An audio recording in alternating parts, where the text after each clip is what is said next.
আমরা বেশিরভাগ মানুষ রমজান মাসে ফজরের নামাজ পড়ে এসে ঘুম দেই।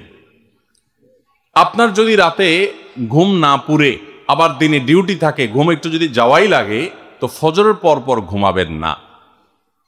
আলহামদুলিল্লাহ, আমাদের বাসায় আমরা এটার প্র্যাকটিসটা প্রতি বছর খুব হার্ডলি করার চেষ্টা করি। ফজরের পর পর কোনো ঘুম নেই, ফজরের পর একটু কোরআন তেলাওয়াত করেন। প্রথম প্রথম চোখ ভেঙে আসবে, কারণ আপনি ভোর রাতে উঠছেন, অভ্যাস নাই। তো যাতে চোখে ঘুম না আসে সেজন্য নানান বুদ্ধি বাইর করে ঘুম দূর করেন, একটু উঠবস করেন। ওই টাইমে বসে ফজরের পরে আপনি তেলাওয়াত করেন, জিকির আজকার করেন, সকাল সন্ধ্যার দোয়াগুলো পড়েন, এটা দোয়া করেন, রমজানের কিছু আমল করেন।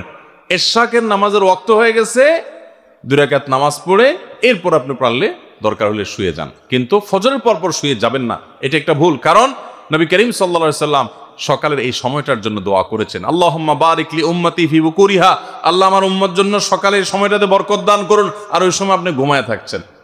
তো রমজান মাসে আমরা এটা ভুল করি, এটা আমরা করব না যথাসম্ভব। আমরা যারা নিয়মিত আজানের জবাব দেই, আজানের জবাব দেওয়া একটা আমল, আপনারা জানেন তো। মুয়াজ্জিন যা বলে তার সাথে সাথে তা বলা, তার পরপর সেটা বলা। মুয়াজ্জিন যখন আল্লাহু আকবার বলে, তখন আপনিও আস্তে আস্তে করে আল্লাহু আকবার বলবেন। মুয়াজ্জিন আবার যখন আল্লাহু আকবার বলবে, আপনিও আল্লাহু আকবার বলবেন। মুয়াজ্জিন যখন আশহাদু আল্লা ইলাহা ইল্লাল্লাহ বলবে, আপনিও আশহাদু আল্লা ইলাহা ইল্লাল্লাহ বলবেন। মুয়াজ্জিন যখন আশহাদু আন্না মুহাম্মাদুর রাসূলুল্লাহ বলবে, আপনি কি বলবেন? আশহাদু আন্না মুহাম্মাদুর রাসূলুল্লাহ বলবেন। অনেকে সাল্লাল্লাহু আলাইহি সাল্লাম পড়ে, সাল্লাল্লাহু আলাইহি সাল্লাম পড়বেন হলো আজানের শেষে, কিন্তু আজান চলাকালীন আশহাদু আন্না মুহাম্মাদুর রাসূলুল্লাহ বলবেন। সহিহ মুসলিমের আজানের জবাব দেওয়ার অধ্যায়ে পরিষ্কারভাবে নবী সাল্লাল্লাহু আলাইহি ওয়াসাল্লাম শিক্ষা দিয়েছেন। ইমাম মুয়াজ্জিন যখন বলবে, ইযা ক্বালা আশহাদু আন্না মুহাম্মাদুর রাসূলুল্লাহ ফাকুলু আশহাদু আন্না মুহাম্মাদুর রাসূলুল্লাহ, তখন আমরা আশহাদু আন্না মুহাম্মাদুর রাসূলুল্লাহ বলবো। এরপর হাইয়া আলাস সালাহ হাইয়া আল ফালাহ যখন বলবে, তখন লা হাওলা ওয়ালা কুওয়াতা ইল্লা বলবো। এরপর আল্লাহু আকবার বললে তাই বলবো, লা ইলাহা ইল্লাল্লাহ বলার সময় তাই বলবো। তারপরে আজানের জবাব দেবো, দুরূদ পড়বো, দোয়া পড়বো। এই যে আজানের জবাব, এটাতে লাভ হয় কি জানেন? মুয়াজ্জিন আজান দিয়ে যেই সওয়াব পায়, আজানের যারা মুখে জবাব দেয়, মুয়াজ্জিনের সাথে সাথে বলে, তাদেরকে আল্লাহ তাআলা সমপরিমাণ সওয়াব দান করে। আর মুয়াজ্জিন কি পরিমাণ সওয়াব পায় সেটা কি জানেন? কোন মুয়াজ্জিন যদি আল্লাহকে খুশি করার জন্য আজান দেয়, দুনিয়ার উদ্দেশ্য তার কাছে না থাকে, বরং আল্লাহকে খুশি করাটাই তার উদ্দেশ্য থাকে, তাহলে এই মুয়াজ্জিনের ফজিলত হলো, ওই মুয়াজ্জিনের আজান শুনে যত মানুষ মসজিদে আসবে, ওই ওয়াক্ত নামাজে যত মানুষ শামিল হবে, সবাই যে পরিমাণ সওয়াব পাবে, যার যার অ্যাকাউন্টে যাবে, বোনাস হিসাবে সবার সমপরিমাণ সওয়াব মুয়াজ্জিনকে দেওয়া হবে। আর আপনি মুয়াজ্জিনি না করে শুধু আজানের জবাব দিলেও সেই মর্যাদা বোনাস হিসাবে আল্লাহ তাআলা আপনাকে দান করবেন। এমন কোন আমল আছে কিনা যা করলে রোজা রেখে ক্ষুধা কম লাগবে? আমার পিপাসা চূড়ান্ত কষ্ট হয়, রোজা রেখে ক্ষুধা কম লাগবে, এমন কোন আমল আছে কিনা? সুবহানাল্লাহ। আর কিসের আমল চাওয়া বাকি আছে আপনাদের?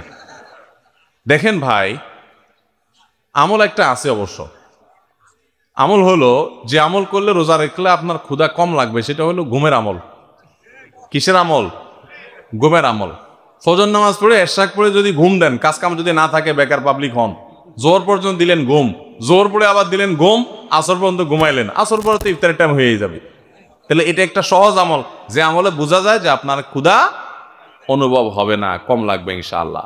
এখন যদি এত পেট পাগল হন যে হুজুর ক্ষুধা চড়ে তো ঘুমিয়ে আসবে না, তাহলে আর কোনো ওষুধ নাই। ভাইরা আমার, আমরা চাই কি জানেন? আমরা চাই হলো, আল্লাহ দুনিয়াতেও আমার দিবা টয়টম্বর, আখিরাতেও টয়টম্বর দিব। আমি কোনো কষ্ট করতে রাজি না, আমি কোনো গুনাহ থেকে বাঁচতে রাজি না, আমি জান্নাতও চাই, আমি সবই চাই। আপনি রোজা রেখে ক্ষুধার কষ্টটা একটু সহ্য করবেন, এর বিনিময়ে তো আপনি জান্নাত পাবেন। এখন আপনি চান না ক্ষুধার কষ্ট আমি সহ্য করব না, আবার জান্নাতও আমি চাবো। কেমন কথা ভাই? সামান্য একটু ক্ষুধার কষ্ট আপনি সহ্য করতে রাজি না।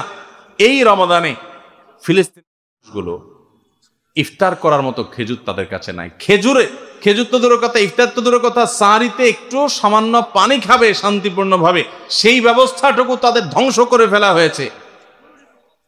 এরকম একটা সমাজে দাঁড়িয়ে সামান্য একটু রোজার সময় সাহরি ঠিকই খাবেন পেট ভরে, আপনি একটু কষ্ট হবে, সেই কষ্টটা পর্যন্ত সহ্য করতে রাজি না। আপনি কোন মুখে আল্লাহর কাছে জান্নাত আশা করবেন, দাবি করবেন? অনন্ত অসীমকারের সুখের ঠিকানা এই দুনিয়ার সমান 10 দুনিয়া কমপক্ষে, এর বেশিও হতে পারে, এরকম জান্নাত আল্লাহর কাছে আপনি ডিমান্ড করবেন, দোয়া করবেন, চাইবেন কোন মুখে? যে রোজার কষ্টটা আপনি সহ্য করতে রাজি না। আল্লাহর কাছে দোয়া করেন যে আল্লাহ আপনি আমাকে সবরের তৌফিক দান করুন। আমি অনার্স পড়ুয়া যুবক, আমি জান্নাতে যেতে চাই, এজন্য আমাকে উদ্দেশ্য করে একটা নসিহা করুন। আমি আপনাকে উদ্দেশ্য করে বলতে চাই, যুবকদের সবচেয়ে বড় আল্লাহ বিরুদ্ধার প্রমাণ হলো তাদের চরিত্রের হেফাজত। চরিত্রের হেফাজত। আপনি কোনো অবৈধ রিলেশনে যাবেন না, এই চ্যালেঞ্জটা নেন। সমস্ত যুবকরা যদি যায়, আপনি একা স্রোতের বিপরীতে চলার চেষ্টা করবেন। যদি টিকে থাকতে পারেন, চরিত্রকে হেফাজত করতে পারবেন, আপনি হবেন সবচেয়ে বড় ইবাদত গুজার যুবক, সবচেয়ে আল্লাহওয়ালা যুবক। যুবকদের সবচেয়ে বড় বুজুর্গি হলো এই চরিত্রের হেফাজত করতে পারাটা। তাদের জন্য নফল আমল বা অন্য কোনো কিছু এত বড় বুজুর্গির ব্যাপার না। ওয়াজ মাহফিলের ভলান্টিয়ারি কাজ করেন অনেক বেশি, এটা আপনার জন্য বড় বুজুর্গির ব্যাপার না। আপনার জন্য বড় বুজুর্গির ব্যাপার হলো আপনার স্কুলে, কলেজে, ইউনিভার্সিটিতে গিয়া অবৈধ কোনো সম্পর্ক করেন না। আমাদের সমাজে সালামের প্রচলন খুবই কম, আংশিক। কিছু মানুষ সালাম দেয় ভুল উচ্চারণে। শুদ্ধভাবে সালাম প্রচলন বাড়াতে আমরা কি করতে পারি? শুদ্ধভাবে সালামের উচ্চারণ বাড়ানোর জন্য শুদ্ধ করে সালাম দিতে হবে, আসসালামু আলাইকুম ওয়া রাহমাতুল্লাহ। কয়দিন পর পর দেখবেন কতগুলা সেকুলার, আধা সেকুলার, নাস্তিক, আধা নাস্তিক, এগো নাস্তিক, শিকি নাস্তিক, বহু রকমের আছে। এরা কয়দিন পর পর দেখবেন আপনারা সালাম দিলে, ইনশাআল্লাহ বললে, জাযাকাল্লাহ খায়ের বললে, সুবহানাল্লাহ, মাশাআল্লাহ, আলহামদুলিল্লাহ বললে এদের গায়ে জ্বলে। তো আমি বলি এগুলা বেশি বেশি করে বলবেন। এগুলো যত বেশি করে বলবেন তত বেশি সওয়াব পাবেন, কারণ এদের গায়ে যত আগুন ধরবে আল্লাহ তত খুশি হবেন। কারণ এরা যত ইসলাম বিদ্বেষী হওয়ার কারণে তাদের যত অ্যালার্জি হবে, তত বেশি আমরা ইমানদাররা আমাদের মানসিক প্রশান্তি পাবো, যেহেতু তাদের কাছে এগুলোতে অ্যালার্জি হয় এবং সেটাতে শয়তান খুশি হয়। সো শয়তান বেজার হয় আমরা এগুলো বেশি বললে। অতএব শয়তানকে বেজার করাটাই আমাদের ইবাদত। এই জন্য আমরা এগুলো বেশি করে বলবো ইনশাআল্লাহ, শুদ্ধ করে সালাম দেব। সালামের ক্ষেত্রে একটা বিশেষ কথা বলতে চাই। কর্পোরেট দুনিয়াতে সালামের ব্যবহার, সালামের প্রচলনটা খুব কম হয়। খুব দুঃখজনক একটা ব্যাপার। বড় বড় বাণিজ্যিক প্রতিষ্ঠানগুলোতে, অফিস আদালতগুলোতে সালাম দেওয়া নেওয়া হয় না। কেন দেওয়া নেওয়া হয় না? কারণ হলো সালাম দিলে মনে করে হুজুরি হুজুরি ভাব। ওই জায়গাগুলোতে আরো বেশি করে সালাম দিবেন, বেশি করে সালাম দিবেন। এটা মূর্খতা, অজ্ঞানতা। সালাম দেওয়া মানে শান্তির দোয়া করা। আমরা কোন একটা সমাজে বাস করছি যে কর্পোরেট প্রতিষ্ঠানগুলোতে সালাম দিলে মনে করা হয় মানে লোকটা বোধহয় খ্যাত কিসিমের, এরকম একটা মনে করা হয়। ওই জায়গাগুলোতে আরো বেশি করে সালাম প্রচলন করবেন ইনশাআল্লাহ। আমি একজন নির্মাণ শ্রমিক, আমি রাজমিস্ত্রি। আমাদের হেড মিস্ত্রি মালিক পক্ষ থেকে টাকা পেলে কিছু টাকা রেখে দেয় শতকরা 20% হিসাবে। কেউ কিছু বললে তাকে আর কাজে রাখে না। এই টাকা তার জন্য হালাল হবে কিনা? দেখুন, এটা যদি শ্রমিকদের হক মেরে নেয় তাহলে তো সম্পূর্ণ হারাম, এতে কোনো সন্দেহ নেই। কিন্তু কখনো কখনো কন্ট্রাক্টররা চুক্তিতে আসে যে আমি ম্যান পাওয়ার বিজনেস যারা করে, যে আমি লোক সাপ্লাই দিব, সব ম্যানেজমেন্ট আমি করব এবং তার এত টাকা বেতন, এর অতিরিক্তটা আমার থাকবে। তো এরকম যদি হয় তাহলে সেটা জায়েজ হতে পারে। কিন্তু মিস্ত্রির সাথে, সাধারণত হেড মিস্ত্রির সাথে যারা অধীনস্থ তাদের সাথে ব্যাপারটা এরকম থাকে না নরমালি। তাহলে সেক্ষেত্রে সেটা অধিকার নষ্ট করা হবে।